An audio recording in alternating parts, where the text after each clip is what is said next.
Mari kita membaca Keluaran pasal yang ke-20. Keluaran pasal yang ke-20. Saya akan membacakan ayat yang keempat sampai ayat yang ke-6 dari Keluaran 20. Keluaran 20 ayat 4 sampai 6. Saya akan membacakannya bagi kita. Jangan membuat bagimu patung yang menyerupai apapun yang ada di langit di atas, atau yang ada di bumi di bawah, atau yang ada di dalam air di bawah bumi. Jangan sujud menyembah kepadanya atau beribadah kepadanya, sebab aku Tuhan Allahmu adalah Allah yang cemburu, yang membalaskan kesalahan bapa kepada anak-anaknya, kepada keturunan yang ketiga dan keempat dari orang-orang yang membenci aku. Tetapi aku menunjukkan kasih setia kepada beribu-ribu orang, yaitu mereka yang mengasihi aku dan yang berpegang pada perintah-perintahku. Saudara, mari kita sekali lagi berdoa. Ya Bapa di surga, kami memohon anugerah-Mu untuk kebaktian kali ini. Tuhan senantiasa menopang kami di dalam anugerah-Mu. Meskipun seringkali kami tidak sadar, tapi hari ini kami ingin menyatakan kepadamu bahwa kami sepenuhnya sadar bahwa kami tidak layak ditopang oleh Tuhan. Namun kami bersyukur karena di dalam anugerah-Mu Tuhan tetap rela menopang kami. Di dalam ketidaksetiaan kami, Tuhan membalasnya dengan kesetiaan. Di dalam pemberontakan kami, Tuhan membalasnya dengan panggilan pertobatan. Di dalam keadaan cemar kami, Tuhan membalasnya dengan pengampunan. Dan di dalam ketidaklayakan dan ketidakmampuan kami, Tuhan membalasnya dengan memberikan kehadiran yang memampukan kami untuk mengikuti Tuhan. Hari ini kami mengakui bahwa tanpa penopangan-Mu kami tidak ada arti apa-apa. Dan kami memohon supaya Tuhan menjalankan kehendak-Mu atas hidup kami. Berikanlah firman-Mu bagi setiap kami. Berikanlah topangan-Mu kepada hamba-Mu yang hina dan tidak layak ini. Supaya dengan perkataan dia memenangkan hati kami bagi Tuhan dan komitmen kami untuk Tuhan melalui firman yang diucapkan oleh mulutnya. Biar Tuhan yang rela memberikan Roh Kudus memimpin kebaktian ini dan memberikan perkataan Tuhan ke dalam hati kami semua. Terima kasih karena Engkau mendengar doa kami dan kami tahu Engkau mendengar permohonan yang kami panjatkan ini. Di dalam nama Tuhan kami Yesus Kristus kami berdoa dan bersyukur. Amin. Saudara, di dalam ayat 4 dikatakan jangan membuat patung yang menyerupai apapun yang ada di langit, yang ada di darat, yang ada di laut, dan ada di bawah bumi. Nah, ini kita sudah bahas di dalam pertemuan sebelum minggu ini ketika saya berkhotbah di tempat ini. Tuhan melarang manusia untuk menempatkan kemanusiaan di dalam level yang rendah. Manusia punya level sangat tinggi. Manusia adalah gambar Allah. Ini gambar tidak boleh diganti oleh yang lain. Maka membuat patung dan sujud menyembah bukan hanya dosa kepada Tuhan saja, tapi juga penghinaan kepada manusia. Manusia direndahkan jika kita menganggap ada image lain yang bisa mencerminkan divinitas, keilahian kepada kita. Bisakah keilahian dicerminkan lewat patung, lewat binatang, atau lewat apapun? Tidak bisa. Keilahian hanya bisa dicerminkan oleh manusia yang hidup. Calvin mengatakan ini adalah living image. Yang bisa mencerminkan Allah yang hidup adalah gambar yang hidup. Gambar yang hidup itu tidak mungkin dibuat oleh tangan manusia. Tidak mungkin ditaruh di kuil buatan tangan manusia. Gambar yang hidup adalah gambar yang dihasilkan oleh karya dari tangan Tuhan sendiri, yaitu manusia. Ini gambaran penting sekali. Calvin menentang segala bentuk ikon di dalam gereja. Dan dia menekankan pengertian ini, bahwa manusia tidak berhak membuat living image. Manusia tidak mungkin mampu membuat living image. Dan manusia tidak boleh bikin dead image, gambar yang mati. Waktu manusia bikin patung menjadi objek sembahan, manusia sedang membuat gambar yang mati. Nah, itu yang kita sudah pelajari, maka sebenarnya kemanusiaan menjadi taruhan agama yang menyembah berhala. Menyembah patung mempunyai unsur kebahayaan di dalamnya. Kita mengakui seperti yang diajarkan Calvin di buku yang ke-1, bab yang ketiga. Bahwa di dalam agama ada hal baik yang Tuhan berikan untuk menopang masyarakat. Tapi di dalam agama pun ada hal merusak yang membuat manusia harus datang ke Tuhan dan harus memeluk agama yang sejati. Saudara, hal yang merusak itu apa sih? Ada hal baik, tapi tetap ada hal merusak.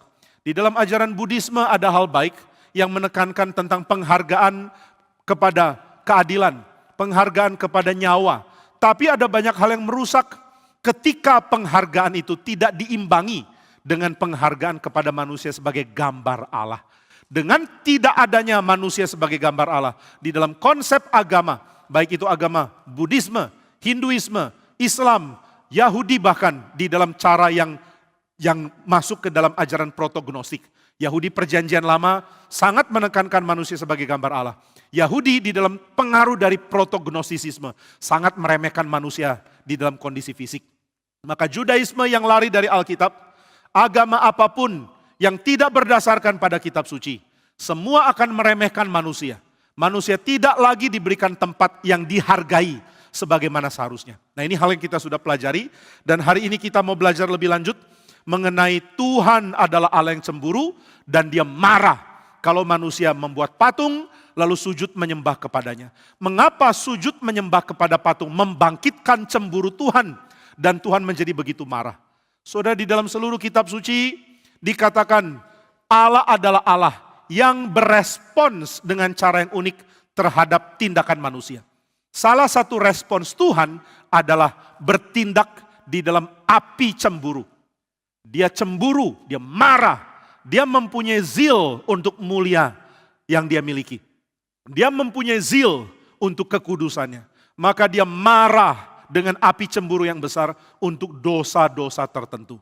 Saudara, waktu kita pikir Allah adalah Allah yang cemburu, ini maksudnya apa ya? Cemburu itu artinya apa? Di dalam pengertian orang Yahudi, pengertian cemburu lain dengan pengertian yang kita pahami di dalam kehidupan kita sehari-hari. Kita pikir cemburu itu kalau kita punya pacar, lalu pacar itu sepertinya dekat dengan orang lain. Wah, saya cemburu. Apakah Tuhan seperti ini? Cemburu tidak sesempit itu. Cemburu di dalam pengertian dari kitab suci dan diteruskan di dalam budaya Yahudi adalah tindakan yang mendorong kita dengan perasaan yang sangat berat untuk membela seseorang atau person.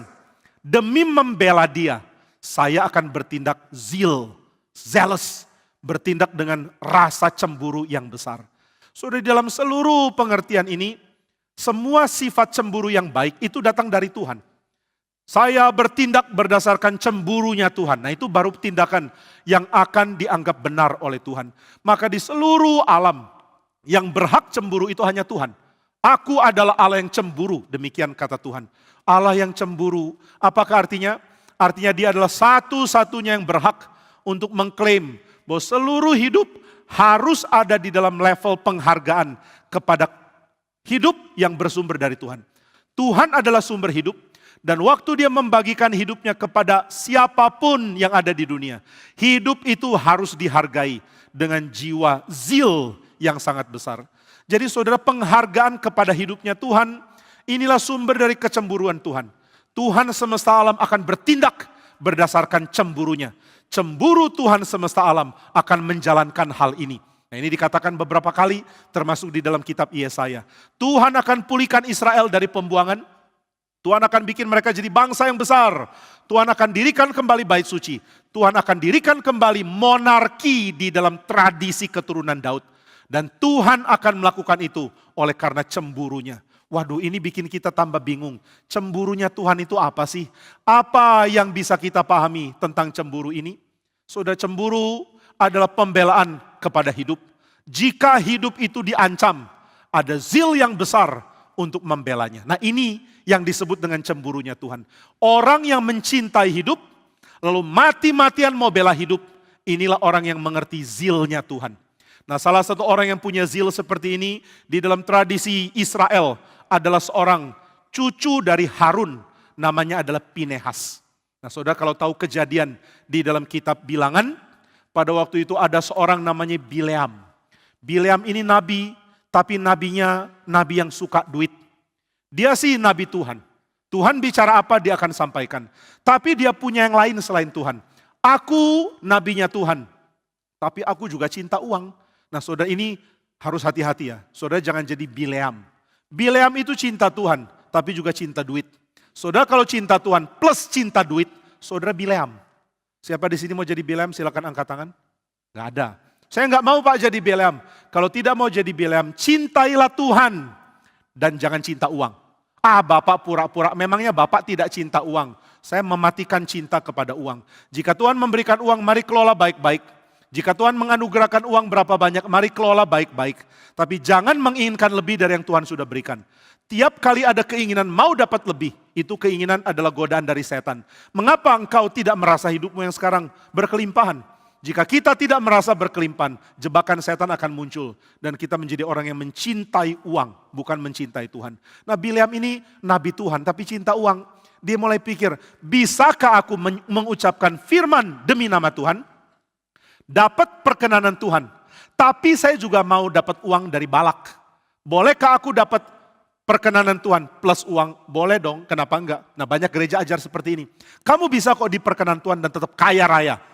Dan pendetanya pun kaya bukan main, jasnya juga jas bagus. Ini enggak. Nah saudara, sambil dapat perkenanan Tuhan, sambil dapat uang dari raja. Masa enggak boleh? Nah Bileam mau ini. Maka dia mengucapkan firman dari Tuhan.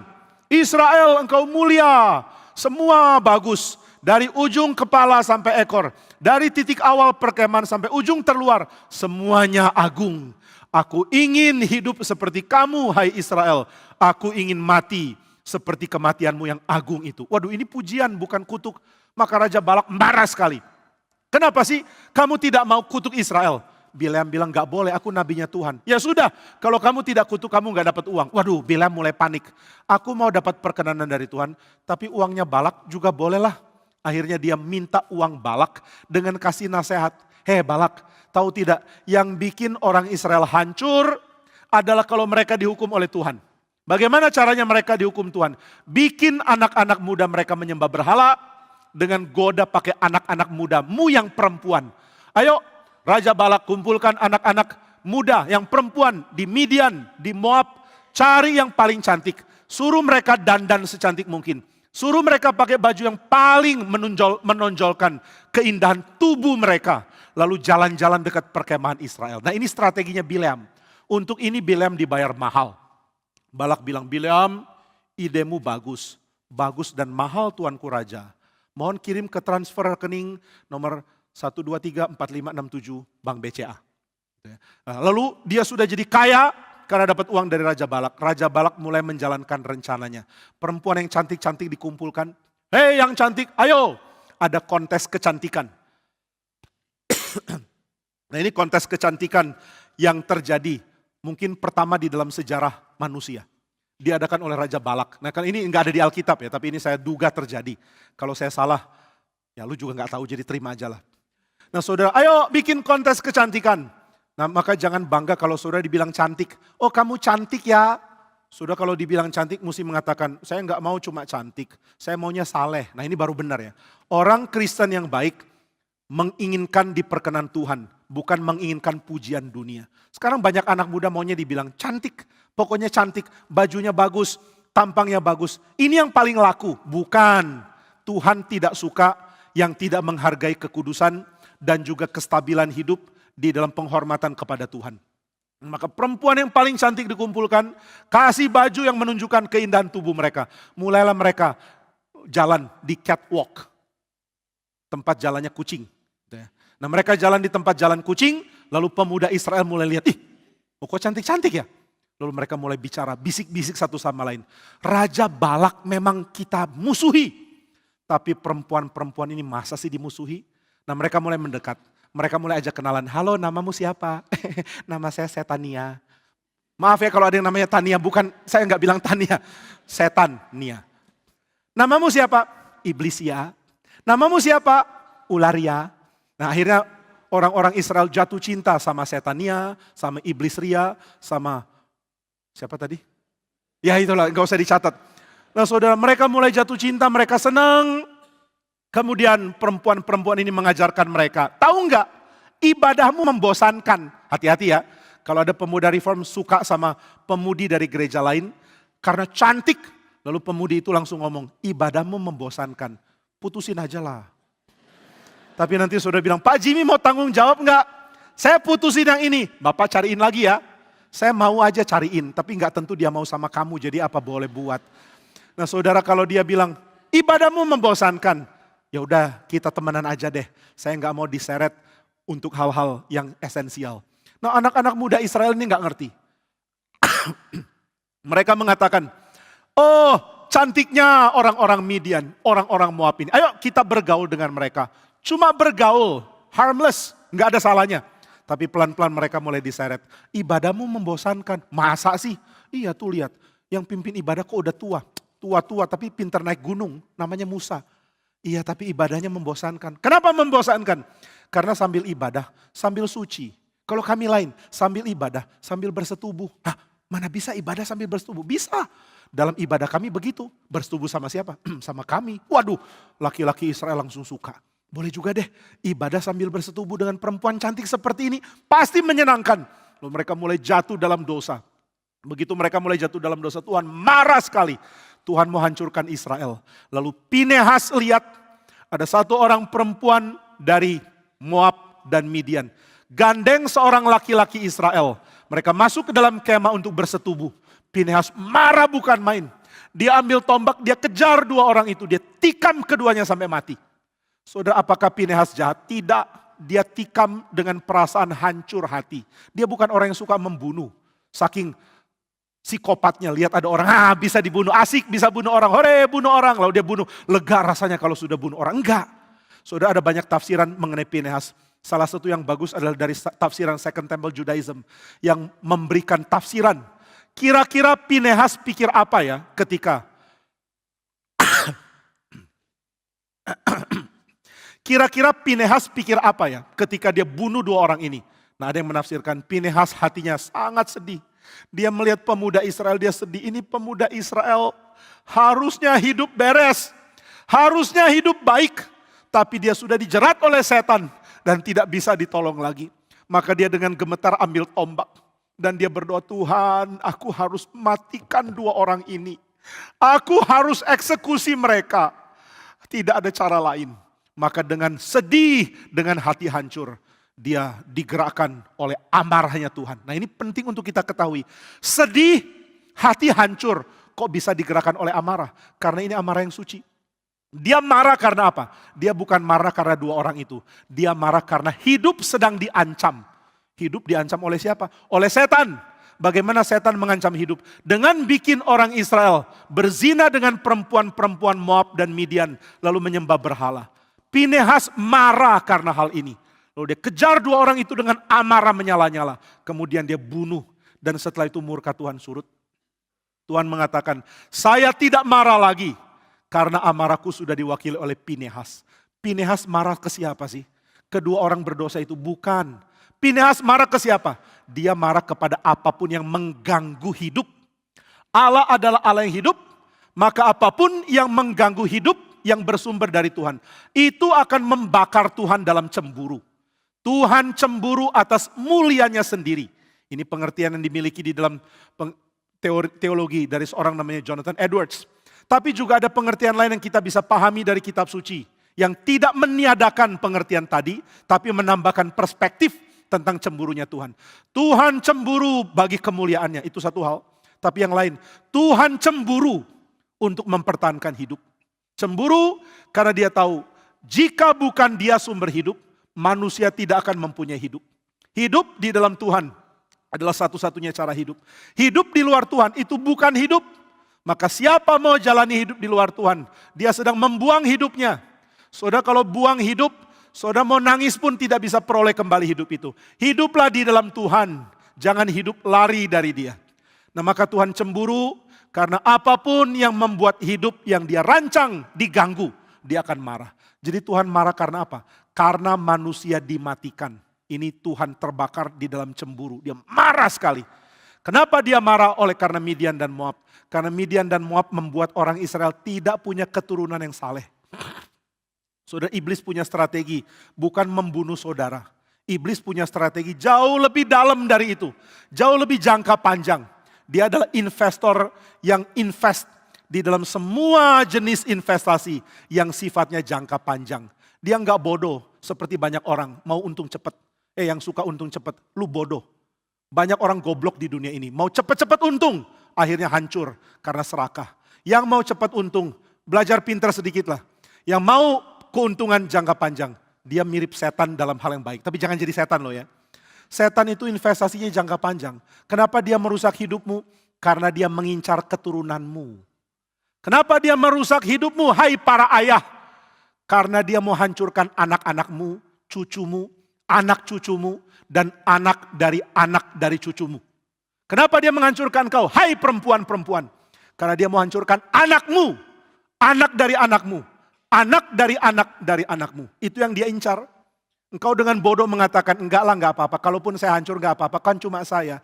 Iblis enggak mau dagang lalu rugi. Iblis ganggu kamu karena setelah kamu keturunan-keturunan di bawahnya dihancurkan oleh dia. Maka ini peringatan yang keras sekali ya. Saudara pikir iblis menyasar engkau. Enggak, dia enggak peduli kamu. Kamu hancur, dia enggak rugi. Kamu hancur, so what? Siapa sih kamu? Siapa sih kita? Orang-orang yang tidak ada pengaruh, tidak ada guna. Tapi siapa yang tahu? Mungkin 2 generasi setelah engkau, ada orang yang akan dipakai besar sekali. Mungkin 3 generasi setelah engkau, akan ada orang yang sangat-sangat besar pengaruhnya. Dan dia dihancurkan oleh karena iblis menghancurkan engkau. Tuhan tahu strategi ini, maka dia terbakar dengan cemburu. Kenapa Tuhan terbakar dengan cemburu? Karena dia sudah tahu setelah engkau akan ada generasi berikut. Setelah generasi berikut ada generasi berikut lagi. Setelah generasi berikut lagi ada generasi berikut lagi. Dan semua ini penting bagi Tuhan. Maka Tuhan akan bela dia mati-matian. Sudah saya mau beritahu satu hal. Keturunanmu yang belum lahir itulah yang dicintai oleh Tuhan. Sehingga dia akan peringatkan engkau dengan sangat besar. Jika engkau main-main dalam hidupmu sekarang, saya akan hajar kamu mati-matian. Loh, kenapa Tuhan hajar saya? Karena aku mencintai generasi demi generasi yang akan lahir dari generasimu. Tuhan sedih lihat orang Israel tidak mengerti ini.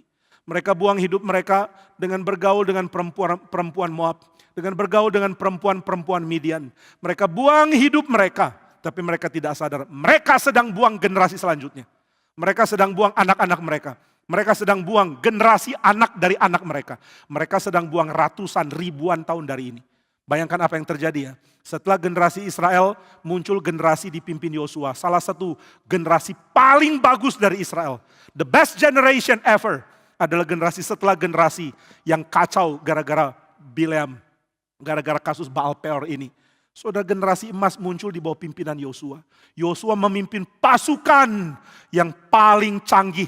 Paling advance, paling berani, meskipun bukan tanpa cacat yang pernah dimiliki oleh Israel. Mana ada pasukan sekuat pasukan Yosua. Daud punya pasukan tidak lebih kuat dari Yosua. Salomo punya pasukan tidak lebih kuat dari pasukan Yosua. Alexander Janneus punya pasukan di dalam zaman Hasmonean tidak lebih kuat dari pasukan Yosua. Kapan pasukan Yosua bisa muncul? Kapan mereka ada? Di dalam generasi yang mau dirusak oleh Baal Peor ini. Jadi Tuhan punya zeal, punya cemburu besar untuk generasi berikut. Aku jaga generasi berikut, aku jaga generasi demi generasi selanjutnya. Saudara, kenapa diadakan BCN, kenapa NRITC penting? Kenapa penjangkauan anak muda penting? Karena kita mau punya zealnya Tuhan. Zeal untuk hidup di dalam generasi-generasi setelah ini. Generasi ini penting, tapi tidak sepenting generasi yang akan datang. Engkau penting, tapi tidak sepenting anak-anakmu. Engkau penting, tapi tidak sepenting cucu-cucumu nanti. Itu sebabnya mari cintai hidup yang masih akan berlangsung di dalam puluhan, ratusan, atau mungkin ribuan tahun setelah ini. Seperti apakah bangsa Indonesia 50 tahun dari sekarang? Seperti apakah kelompok yang dimunculkan yang sekarang masih anak-anak kecil yang ada di bawah bimbinganmu, di bawah pimpinanmu, di bawah pendidikan dari engkau sebagai guru. Nah, saudara sekalian, Tuhan mencintai hidup dan hidup tidak sesempit satu generasi ini. Itu sebabnya kacaunya hidup dibuat oleh setan. Supaya engkau tidak rasa engkau kacau. Ini kan cuma saya toh. Ini kan cuma kehidupanku. Aku mau lakukan, kenapa enggak boleh? Orang yang hatinya serong. Orang yang digenggam oleh hawa nafsu.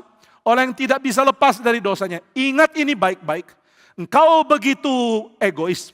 Engkau begitu berpusat ke diri.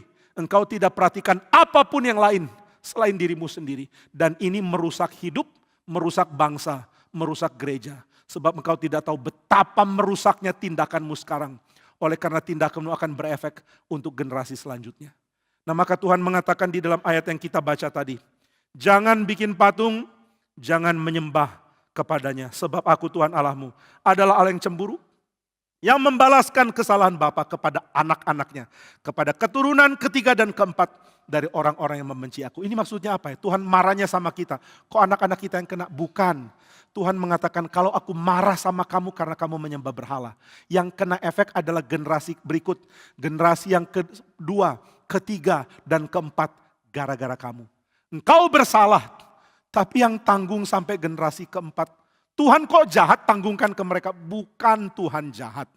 Tapi efek dosamu itu memang sejauh itu. Jika engkau berdosa sekarang, engkau pikir cuma engkau yang tanggung efeknya.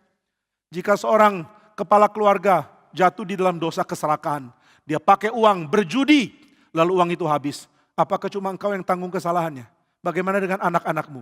Bagaimana dengan pendidikan mereka? Bagaimana dengan kesejahteraan mereka? Jika orang tua tidak setia, lalu sembarangan bergaul, apakah cuma engkau yang tanggung? Tidak, anak-anakmu juga tanggung.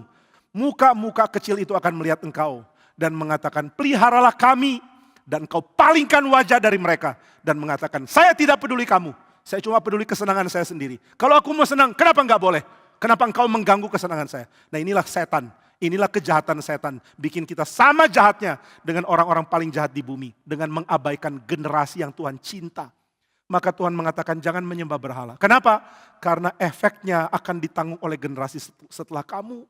Kamu merusak generasi berikut. Berhentilah. Bertobatlah. Kembalilah kepada Tuhan. Datanglah kepada Dia di dalam kekudusan. Nah maka saudara, inilah yang Tuhan mau tekankan. Ada efek antar generasi dari setiap dosa yang kita kerjakan. Sekarang kita lihat efek dosa membuat patung itu apa sih?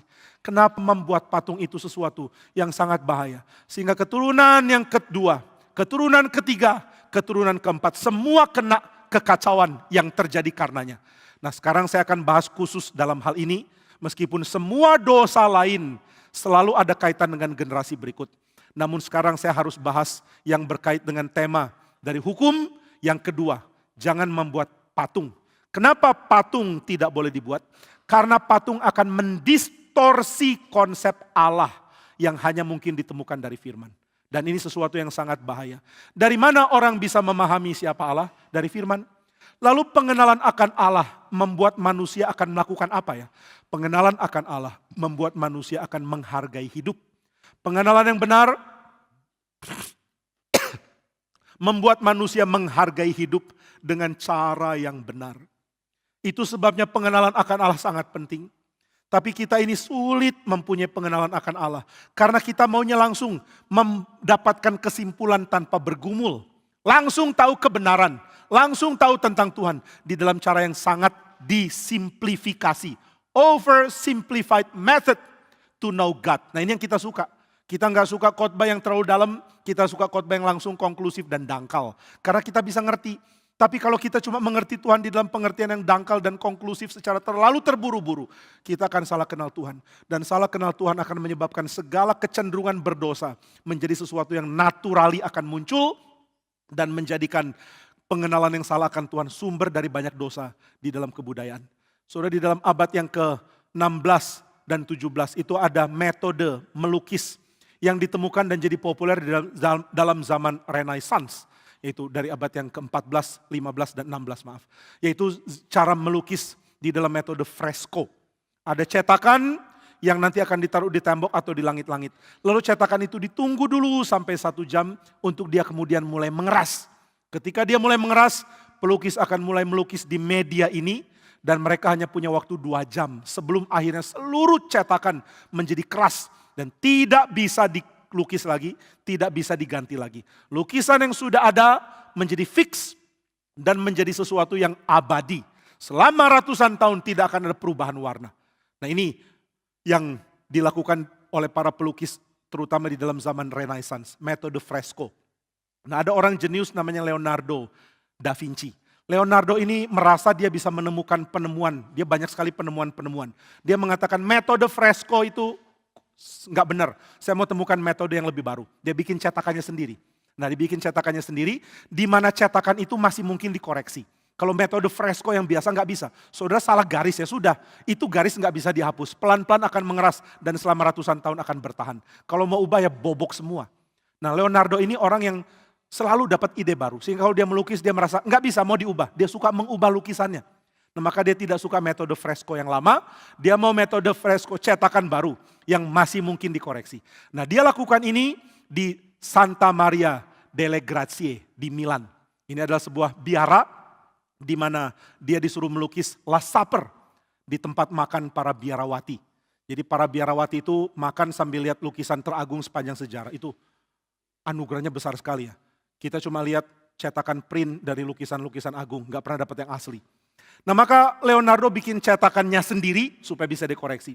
Dan ternyata cetakan dia itu nggak bertahan lama. Setelah dia melukis beberapa tahun kemudian sudah mulai terkelupas.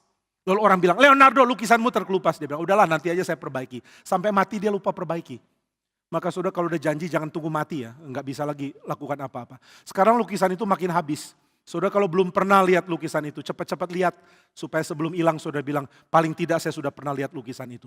Nah kalau saudara lihat lukisannya di bawah itu ada bentuk pintu. Di bawah meja tempat Yesus Kristus memberkati. Dan murid-murid ikut perjamuan. Ada bentuk pintu, itu bentuk pintu dari mana ya? Dari para biarawati yang tinggal di situ. Mereka bilang, kami ini kalau masuk tempat makan, mesti muter ke pintu sana, jauh. Jadi mereka bikin pintu baru di lukisannya Leonardo. Nah saya nggak tahu siapa orang bodoh yang punya usul ini, dia harus masuk neraka loh itu. Ayo kita bikin pintu di sini, akhirnya pintu dibobok di salah satu lukisan teragung di sepanjang sejarah. Nah ini metode fresko. Nah kenapa saya bilang metode fresko? Apa kaitannya dengan membuat patung? Yang saya katakan adalah ketika Leonardo memberikan cetakan, kemudian dia lukis, hanya ketika ada momen window, dia bisa lukis, atau Michelangelo atau siapapun. Di situ dia bisa lukis. Begitu momennya sudah selesai, langsung jadi lukisan yang tidak bisa diubah lagi. Nah saudara sekalian, kita berpikir bahwa kita mengenal Tuhan di dalam metode seperti ini. Saya mau kenal Tuhan, ayo imprint in me, berikan kesan tentang Tuhan ke dalam pikiranku. Tapi pikiranku ini cuma punya jangka waktu berapa jam. Setelah berapa jam, plek, langsung dibekukan. Pengenalan akan Tuhan langsung fix dan tidak bisa ubah lagi. Kita bikin otak kita kayak cetakan fresko. Akhirnya pengenalan kita akan Tuhan dangkal sekali. Karena kita tidak mau dikoreksi. Kita pikir kita sudah tahu. Kita terus punya pengenalan akan Tuhan yang sempit. Yang dibuat jadi beku dan yang tidak pernah mengalami perkembangan. Padahal pengenalan akan Tuhan itu selalu rentan salah di dalam pikiran kita. John Calvin sudah mengingatkan pikiran kita adalah perpetual factory of idols. Kita dengar tentang Tuhan, langsung yang keluar adalah berhala. Kita dengar firman, yang keluar adalah apapun yang kita pikir tepat untuk Tuhan. Dan yang kita pikir tepat untuk Tuhan ternyata adalah sesuatu yang bertentangan dengan sifat Tuhan. Maka kita maunya terburu-buru kenal Tuhan. Kita mau bertemu dia sekian waktu, langsung tahu segalanya tentang dia. Itu enggak mungkin. Saudara, ada satu orang mengatakan kepada rekannya, dia seorang namanya adalah, sekarang saya lupa, tapi biasanya nanti ingat lagi. Nah dia seorang yang pernah masuk menjadi biarawan. Lalu kemudian dia keluar dan menikah. Dia mengatakan, saya adalah orang yang tadinya masuk biara, kemudian sekarang saya sudah keluar. Oh, John Caputo namanya. Nah John Caputo ini pernah masuk biara kemudian keluar. Lalu ada yang tanya, sebutkan dua hal, dua keputusan paling penting yang kau pernah ambil dalam hidup. Dia mengatakan dua keputusan terpenting. Keputusan nomor 2 paling bagus, paling hebat yang pernah saya ambil adalah masuk biara. Keputusan nomor 2 hebat yang pernah kamu ambil adalah masuk biara. Iya. Lalu apa keputusan nomor 1 yang paling hebat yang pernah kamu ambil? Keluar dari biara. Loh, kenapa? Karena saya baru tahu menikah itu lebih enak daripada masuk biara. Ternyata setelah menikah, apalagi setelah punya anak-anak, baru tahu memiliki anak jauh lebih menenangkan daripada masuk biara. Waduh, ini orang mantan biara ngomong begini. Saya bukan menyerang Katolisisme ya. Ini John Caputo yang bilang kok. Jadi dia pernah masuk biara, setelah itu dia keluar. Kenapa? Karena dia baru tahu ternyata cara hidup membangun keluarga. Lebih bagus loh. Kenapa baru tahu? Ya karena saya bergumul. Jadi engkau bisa tahu tentang hidup, bisa mengerti tentang apa yang harusnya dijalankan di dalam cara yang progresif dan bisa berubah. Iya. Tadinya saya pikir ini yang benar, ternyata abis itu saya salah. Tadinya saya pikir seperti inilah hidup harus dijalankan. Tapi kemudian saya tahu ternyata salah. Saya punya teman itu, papanya itu pakai gaya militer. Pokoknya harus perintah ini, perintah itu, dia langsung ngotot. Lakukan, langsung lakukan. Ke kiri, langsung ke kiri. Ke kanan, baru ke kanan. Nah tapi kemudian papanya berubah. Papanya menjadi orang yang sangat-sangat mau diskusi. Dia tanya dulu, kamu pikir bagaimana? Setelah tanya baru nanti ambil keputusan sama-sama. Jadi gaya militernya hilang. Ternyata papanya salah. Gaya militer nggak seperti itu. Gaya militer selalu melibatkan percakapan dulu baru kemudian ambil keputusan. Tapi sering kan militerisme. Pemimpinnya ambil keputusan semua langsung dengar. Ya itu hanya terjadi di dalam zaman damai. Tapi di dalam zaman perang semua orang punya ide harus didengar. Jadi orang yang tidak mengerti militer seperti ini. Berpikir bahwa gaya militer adalah gaya, saya ngomong semua dengar. Itu gaya militer dalam damai. Saudara kalau mengerti hal ini ya, saya pernah dengar satu orang pemimpin salah satu, saya lupa angkatan laut kita atau apa, mengatakan kalau lagi damai, orang ngomong apa jangan dilawan. Lagi damai kok. Jadi pemimpin ngomong apa ikutin aja. Tapi dalam masa krisis, pemimpin gak boleh langsung ngomong. Mesti dengar semua pendapat. Mesti dengar semua sisi. Mesti ambil keputusan sama-sama. Jadi militer punya dua gaya. Gaya damai adalah gaya top down. Gaya perang adalah gaya semua informasi mesti masuk. Karena salah ambil keputusan, nyawa orang akan melayang. Jadi gak bisa lagi main top down. Nah ini yang kita gak ngerti. Kita pikir militer selalu begitu, enggak. Cuma dalam zaman damai. Militerisme itu galak kalau tentang beresin tempat tidur, taruh sepatu di lemari, nah itu mereka galak. Pokoknya lakukan ini, harus lakukan. Tapi zaman perang tidak. Nah papa dari teman saya baru sadar tentang hal ini. Maka dia ubah approach-nya. Saudara approach diubah karena apa? Karena dia belajar lagi. Dia kemudian sadar, oh ternyata hidup bukan seperti ini.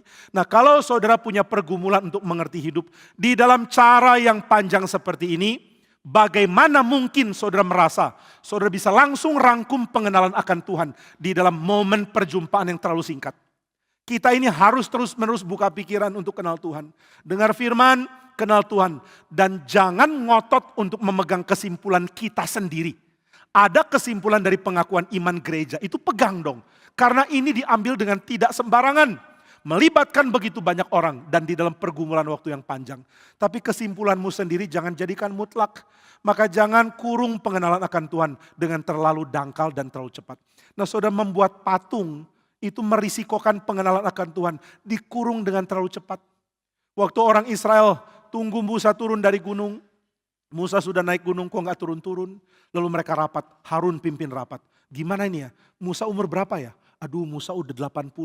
80 kok disuruh memanjat gunung tinggi begitu ya. Kenapa ya Tuhan ini ya? Enggak tahu. Kakek-kakek umur 80 naik gunung. Kira-kira selamat gak ya? Aduh jangan-jangan udah kepleset. Sudah jatuh patah leher. Aduh Musa sudah mati. Udah kita tunggu lagi beberapa hari. Baru kirim tim SAR. Oke tunggu beberapa hari. Sudah berapa hari Musa masih belum pulang. Wah gawat ini. Ayo kirim tim SAR. Search and Rescue. Lalu mereka mau naik. Mereka baru ingat. Tuhan bilang jangan ada yang naik gunung ini. Tuhan tutup batasnya. Gunungnya penuh dengan asap, penuh dengan kemuliaan Tuhan, penuh dengan kilat sabung menyabung, dan penuh dengan desau suara Tuhan seperti air bah yang mengerikan sekali. Jadi tim SAR-nya turun lagi. Kenapa? Udah ketemu Musa? Enggak berani. Enggak berani kenapa? Lu aja sendiri pergi kalau berani. Waduh berarti Musa kayaknya udah mati. Kalau mati gimana ya? Lalu mereka pikir-pikir gimana. Kemudian ada usul, mulai muncul usul-usul. Dan usul dari orang error mulai masuk. Gimana kalau kita ganti Musa dengan patung? Hah? Ganti Musa dengan patung? Ini patung ya, bukan Pak Tong, lain. Bagaimana kalau kita ganti Musa dengan patung? Patung ya, kenapa patung? Di Mesir selalu gitu kok. Kalau engkau perlu bimbingan, guidance dari para dewa, ya cari patung. Datang ke patung, doa sama patung, minta petunjuk dari patung. Nah ini kan dilakukan oleh budaya manapun ya. Datang ke patung lalu doa. Sudah doa, oh patung tolong jawablah, saya mesti menikah tanggal berapa. Lalu patungnya diam. Apakah diammu itu artinya saya nggak usah menikah? Patungnya diam. Oke jika engkau diam berarti saya menikah. Jika engkau bicara berarti saya nggak boleh menikah. Gimana? Nah engkau diam berarti boleh menikah. Tanggal berapa? Kalau tanggal 7 berarti engkau nyatakan dengan diam. Ya jelas dia diam terus. Saudara sedang ngatur dia dan dia nggak tahu dia diatur. Dia cuma tahu diam. Jadi kalau orang berdoa sama patung itu paling kasihan ya. Patung jawab bagaimanapun nggak tahu. Itu patungnya sebenarnya mau ngomong. Gua nggak bisa ngomong. Tapi karena dia nggak bisa ngomong, dia nggak bisa ngomong itu. Jadi saudara datang ke patung mengatakan, patung tolong. Patung jawab. Patung nggak jawab. Patung kalaupun jawab dia bingung mau jawab apa. Nah maka waktu orang Israel ingat budaya Mesir. Mereka langsung mengatakan, di Mesir biasa begitu kok, pakai patung. Kalau kamu mau cari tahu bagaimana menghindar dari bencana, kasih pertanyaanmu ke Dewa Sobek. Sudah tahu Dewa Sobek ya? Dewa Sobek itu yang kepalanya buaya. Saya nggak tahu kenapa disebut sobek. Mungkin karena buaya suka sobek-sobek daging. Ayo kita tanya ke dewa sobek. Ayo kita tanya ke dewa Anubis. Ayo kita tanya ke dewa Osiris. Ayo kita tanya ke dewa Isis. Dewa Isis ini dewanya Mesir. Bukan karena AC-nya terlalu rendah suhunya. Nah maka, cuma sedikit orang yang mengerti joke-nya, gak apa-apa. Nah maka ketika orang Israel mengatakan, Musa sudah gak ada. Kita mesti dipimpin oleh Tuhan.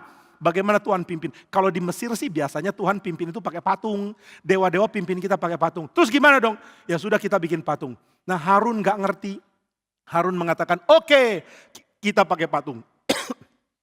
Ayo lepaskan anting-anting emasmu. Waduh mereka semua copot anting-anting emas.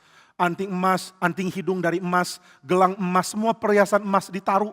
Semua harganya mahal sekali. Ditaruh, dicairkan, diolah. Lalu dibentuk menjadi lembu emas. The golden calf. Nah ini jadi bagian dari budaya ya.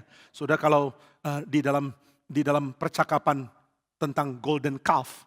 Ini berarti saudara membuang segala hal yang penting untuk dijadikan sampah yang mematikan. Orang kerja mati-matian, dapat uang, cuma dibelanjakan hal yang menghancurkan. Nah ini namanya golden calf. Saudara jangan punya golden calf di dalam hidup. Ada orang sudah kerja mati-matian yang dibeli cuma minuman keras. Minuman keras untuk apa? Oh katanya keren minum. Saya pernah satu kali lihat ada orang koleksi bourbon. Saudara tahu bourbon ya? American atau Canadian whiskey. Scotch tapi bukan dari Scotland. Nah dia bilang, tahu nggak harga satu botol itu berapa? Saya tanya, berapa itu? Itu 200 juta kalau dirupiahkan. Satu botol 200 juta. Itu kayak harga mobil ya. Jadi kalau minum itu udah minum radiator, apalagi minum itu, minum aki, minum ban. Kok bisa ya minuman seharga itu? Saudara jangan punya golden calf. Lu kerja mati-matian, uangnya habis untuk hal nggak penting. Untuk apa sih? Habis untuk gaya, habis untuk nama. Orang sekarang cuma mau pokoknya kelihatan bagus. Akhirnya bayar terlalu mahal cuma untuk kelihatan bagus. Saya pernah sindir ya, saya mengatakan orang cari mobil mahal cuma untuk dapat cicak. Sudah tahu cicak? Itu kan? Kalau pakai mobil biasa parkir nggak ada cicak. Tapi kalau pakai mobil keren parkir langsung muncul cicak. Itu mobil siapa? Nah itu kan. Lalu untuk dapat cicak, saudara mesti bayar 1 miliar yang bener aja. 1 miliar untuk cicak, saya kasih cicak gratis. Nah maka saudara, jangan punya golden calf. Itu tindakan terbodoh yang engkau lakukan untuk uangmu. Uangmu mati di golden calf. Saudara tahu kenapa Israel bisa punya anting emas, bisa punya kalung emas, bisa punya gelang emas. Karena orang Mesir kasih. Kenapa orang Mesir kasih? Karena Tuhan gerakkan orang Mesir kasih. Kenapa Tuhan gerakkan orang Mesir kasih? Supaya orang Israel bangun bait suci. Tapi mereka bukan bangun bait suci, mereka bikin lembu emas. Jadi no more golden calves. Dalam hidupmu gak ada lagi lembu emas ya. Bikin uangmu berguna untuk budaya. Bikin uangmu berguna untuk orang lain. Saudara kenapa gak ikut persembahan untuk dukung pendeta-pendeta yang gak punya uang bisa ikut kin. Itu jauh lebih penting daripada uangmu untuk beli cicak. Ngapain beli cicak? Nah maka golden calf gak boleh ada. Tapi Harun gak ngerti ini. Ayo kumpulkan semua perhiasan. Lalu mereka bikin lembu emas. Setelah itu Harun taruh di atas tiang. Dia tinggikan golden calf. Dia tinggikan lembu emas. Dan dia mengatakan, hai Israel, inilah Allahmu yang menuntun engkau keluar dari Mesir. Momen itu orang Israel lihat lembu emas. Langsung mereka kurung konsep Tuhan. Seperti konsep berhala Mesir. Tuhan sama dengan ilah Mesir. Tuhan sama dengan berhala Mesir. Ini kesalahan fatal. Kenapa fatal? Karena generasi selanjutnya berbahaya. Dihilangkan oleh budaya yang rusak. Rusak oleh karena pengenalan akan Tuhan terdistorsi dengan agama lain. Maka Tuhan menghancurkan generasi itu. Tuhan mengatakan saya akan bikin seluruh orang mati di padang gurun. Dan saya bangkitkan generasi yang berikut. Kenapa yang bikin lembu emas dimusnahkan? Karena mereka membangkitkan cemburu Tuhan. Kenapa Tuhan cemburu? Karena mereka mematikan generasi yang berikut. Dan Tuhan mau bela generasi yang berikut. Saudara Tuhan marah sama engkau. Karena engkau membahayakan kelompok yang Tuhan cintai. Yaitu generasi berikut. Coba pikirkan hal ini. Tuhan begitu cinta generasi berikut. Maka Tuhan memberkati gereja yang memperhatikan generasi berikut. Ada orang tanya kenapa GRI diberkati. Banyak teori GRI diberkati karena ini, karena itu. Pengkhotbahnya bagus-bagus. Saya bilang enggak. Kenapa GRI diberkati? Karena GRI memperhatikan generasi yang berikut. GRI enggak perhatikan orang kaya. Saudara tahu mana yang saya tahu ya, nggak ada hamba Tuhan yang senang kalau orang kaya datang di gereja. Kalau ditanya, GRI Karawaci berapa banyak orang kaya? Saya nggak tahu. Yang kaya monyet sih nggak ada. Semuanya ganteng-ganteng dan cantik-cantik. Tapi kalau saudara tanya, mungkin ada pendeta yang lebih suka absen. Oh, orang kayanya banyak loh. Ini yang punya perusahaan ini punya perusahaan ini. Ini semua di gerejaku. Tapi kalau di GRI akan ditanya, anak mudanya berapa? Sekolah minggu berapa banyak? Ini yang terus Pak Tong tanya. Pendeta, berapa banyak persekutuan remaja? Baru berapa hari yang lalu ketika kumpul pembicara KIN, Pak Tong tanya sama saya, di Karawaci, pemuda ada persekutuan enggak? Saya bilang, ada Pak Tong. Berapa yang ikut? Antara 90 sampai 120 fluktuatif di situ. Remaja berapa yang ikut? Antara 80 sampai 90 fluktuatif di situ. Lalu mereka sudah maksimal dijangkau? Saya bilang belum. Jangkau lagi lebih keras. Mesti jangkau lebih banyak. Yang dipedulikan adalah generasi berikut. Berapa banyak sekolah minggu? Berapa banyak remaja? Berapa banyak pemuda? Yang perhatikan generasi berikut. Enggak mungkin enggak diberkati oleh Tuhan. Yang menghancurkan generasi berikut. Enggak mungkin enggak dihancurkan oleh Tuhan. Bertobatlah sebelum kau dihancurkan oleh Tuhan. Nah maka saudara sekalian, Tuhan menghancurkan generasi Harun. Apa salah mereka? Mereka bikin lembu emas. Bikin lembu emas salahnya apa? Mereka membahayakan generasi berikut. Dan Tuhan terbakar dengan cemburu. Maka Tuhan mengatakan, saya akan menjadi musuhmu. Dan saya akan membuat engkau putar-putar di padang gurun. Sampai mayatmu dikubur di situ. Setelah bersih dari orang-orang seperti kamu. Baru generasi berikut yang aku sayang boleh masuk ke dalam tanah perjanjian. Tanah perjanjian adalah untuk anak-anak kita. Mari lindungi mereka dari konsep Allah yang salah. Mari lindungi mereka dari tindakan teledor kita. Mari lindungi mereka dari keserakahan kita. Nah maka saudara sekalian, jangan membuat patung. Kenapa? Karena engkau membahayakan generasi berikut. Jangan membuat patung. Kenapa? Karena engkau tidak mungkin mewariskan pengenalan akan Allah yang benar dengan budaya patung seperti ini. Sehingga orang Israel jadi bias, jadi kacau. Seperti apakah Tuhan? Oh Tuhan seperti dewa Mesir, seperti lembu. Tidak, Tuhan tidak seperti itu. Lembu identik dengan kekuatan. Tuhan identik dengan pengorbanan. Lembu emas identik dengan glorious thing. Dengan power, kekuatan. Tuhan tidak mau dirinya diidentikan dengan lembu emas. Saudara tahu Tuhan mau diidentikan dengan apa? Tuhan mau diidentikan dengan lembu yang disembelih. Lembu yang disembelih itulah Tuhan. Nah maka siapa bisa mengerti hal ini? Mereka mesti datang ke bait suci. Mereka datang ke bait suci lalu melihat ada lembu di bawah. Ini lembu emas, bukan, ini bukan lembu emas. Saudara ketika Harun pimpin Israel pakai lembu emas, Tuhan marah. Tapi Tuhan abis itu mengampuni. Setelah itu Harun bertobat dan Tuhan mau mengampuni. Saudara kita semua pernah berdosa. Mari kembali ke Tuhan, Tuhan mau mengampuni. Tapi jika tawaran pengampunannya engkau buang, Tuhan akan tutup pintu bagi pengampunanmu. Dan tidak ada kesempatan berikut. Bertobatlah sekarang demi generasi yang berikut. Nah maka Tuhan mempertobatkan Harun. Harun kembali kepada Tuhan. Dan Tuhan izinkan dia jadi imam besar. Ketika Tuhan suruh Musa, angkatlah imam besar. Musa tanya, siapa imam besarnya? Harun kakakmu. Musa kaget. Harun, Tuhan, yang lembu emas itu kumahanya. Yang lembu emas itu gimana? Tuhan bilang, ya suruh Musa, suruh Harun bawa seekor lembu emas. Saudara, bawa seekor lembu lalu disembelih. Saudara, di dalam seluruh Alkitab, kata yang dipakai untuk lembu itu aigel. Aigel, untuk lembu emas. Ini kata cuma muncul 2 kali. Satu kali, nah kata untuk lembu itu ada banyak ya dalam bahasa Ibrani. Tapi kata aigel dipakai untuk lembu emas. Dan cuma muncul 2 kali. Kali kedua itu di mana? Waktu pelantikan Harun. Waktu Harun akan dilantik, Tuhan mengatakan, bawalah seekor aigel, lembu untuk disembelih. Kok mirip ya? Tapi Musa sekarang sadar, Tuhan mau mempertobatkan Harun. Bagaimana Tuhan pertobatkan Harun? Dengan menunjukkan kesalahan dia. Kamu pikir Tuhan mau dimuliakan seperti lembu emas? Bukan. Tuhan mau dikenal seperti lembu yang tersembelih. Maka kalau orang datang ke bait suci, yang mereka lihat bukan lembu emas. Enggak ada lembu emas di situ. Ada lembu tembaga menopang laut, tapi bukan itu yang utama. Yang utama mana? Yang utama adalah ketika seekor lembu disembelih, darahnya mengalir keluar dan dia menggelepar mati. Setelah itu dia dibakar menjadi korban bakaran. Itulah yang Tuhan mau kenal tentang dirinya. Dirinya adalah Allah yang rela mengosongkan diri, yang rela berkorban demi manusia, yang rela di dalam pengertian perjanjian baru, rela mengorbankan putra tunggalnya untuk menjadi penghapus dosa di atas kayu salib. Sehingga surat Ibrani mengatakan, mungkinkah domba menghapus dosa manusia? Tidak. Mungkinkah lembu menghapus dosa manusia? Tidak. Siapa bisa menghapus dosa manusia? Tuhan sendiri berinkarnasi menjadi manusia, menjadi korban di kayu salib. Tuhan mau dikenal di dalam perspektif Dia adalah Allah yang rela berkorban.